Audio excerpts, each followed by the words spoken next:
Little bird singing, little bird singing. Sitting on the bench, sitting on the bench.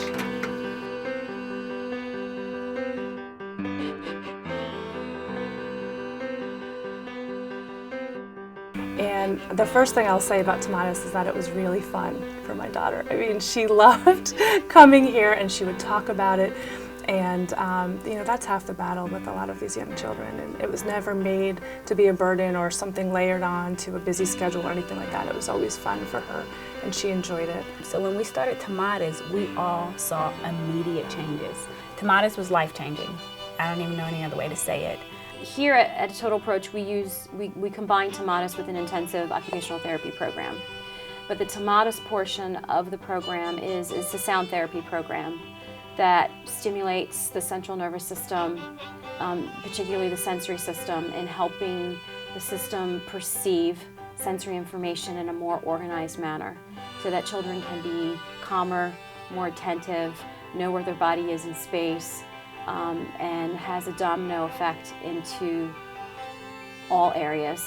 But it's really building, Tomatis is really building the foundation, reorganizing that first year of life, so to speak. Talking about Tomatis sound therapy, Dr. Tomatis did some very, very groundbreaking work in the 1950s and 1960s. He was an ENT, ear, nose and throat specialist, and he developed 3 different laws.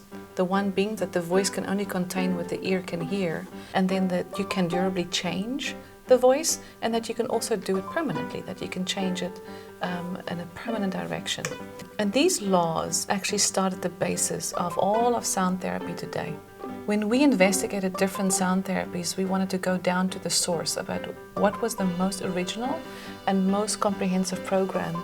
And we ended up being trained in the Dr. Tomatis program itself and not one of his derivatives. So oftentimes, children who have difficulty with movement or need to move more in order to attend, by working through an auditory-based program such as Tomatis, they're able to regulate or to modulate their system to become calmer in their movements. They don't need to move as much to pay attention. The Tomatis program is worked out with using Mozart music, Gregorian chants, and then we use a little bit of Strauss waltz as well.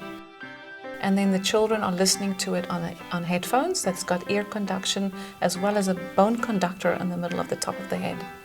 And that bone conduction piece is extremely important, especially for the movement piece, as that piece is about, bone conduction travels about 20 times faster than your air conduction.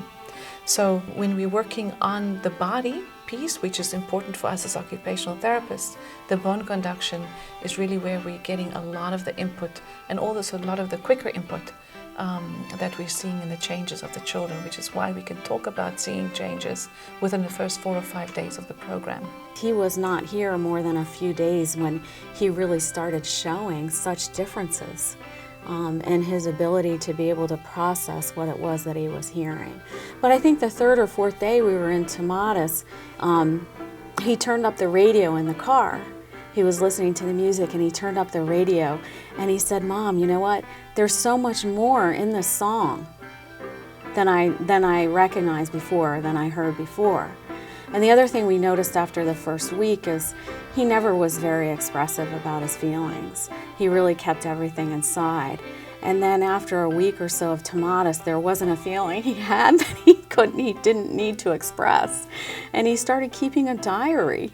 And this was, for a kid who didn't like to write, didn't really like to do schoolwork, we were amazed. And he kept writing all of his thoughts and his feelings down in this diary, and really there was kind of like this dam burst of self-expression. The essence is not really for us to do sound therapy work as occupational therapists, but mostly to do the sensory processing work with the addition of the sound, which is why when we're doing it at the center, we are working with occupational therapy programming as well as the sound at the same time.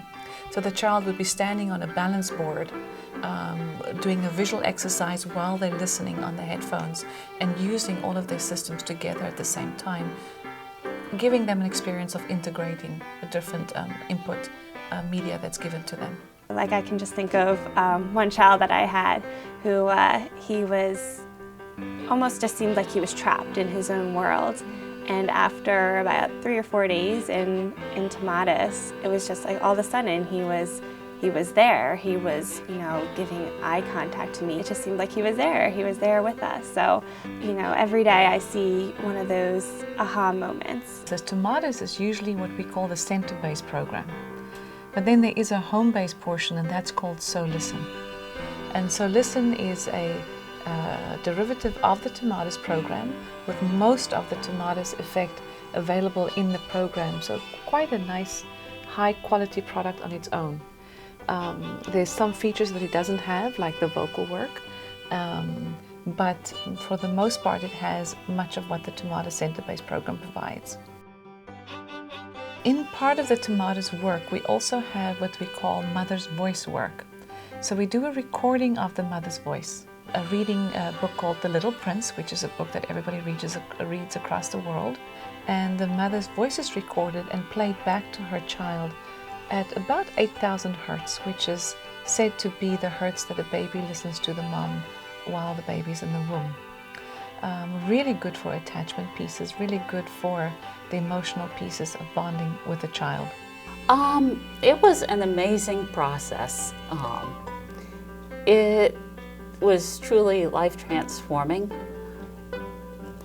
It was not easy, and I think if I had done this as a child, it would have been much, much easier. Oh, it was like hitting the lottery for Ben. It was just an amazing transformation. He went from stammering and sing-song to putting sentences together, using words that I didn't even know he could comprehend at his age. Third loop that he did was amazing for us as parents because we have such a wonderful neighborhood, and Joey has 3 other siblings, and the kids are always outside. And Joey's fine motor skills and his gross motor skills were so delayed, and he really just couldn't do much. And I remember the second to the last day coming out of his third loop of Tomatis that he went into the garage, got on his tricycle, and rode it out and just rode away with everybody else on their bikes. And we were just so surprised because he never knew how to pedal before that. And I think, from that point on, he just kept going and never looked back.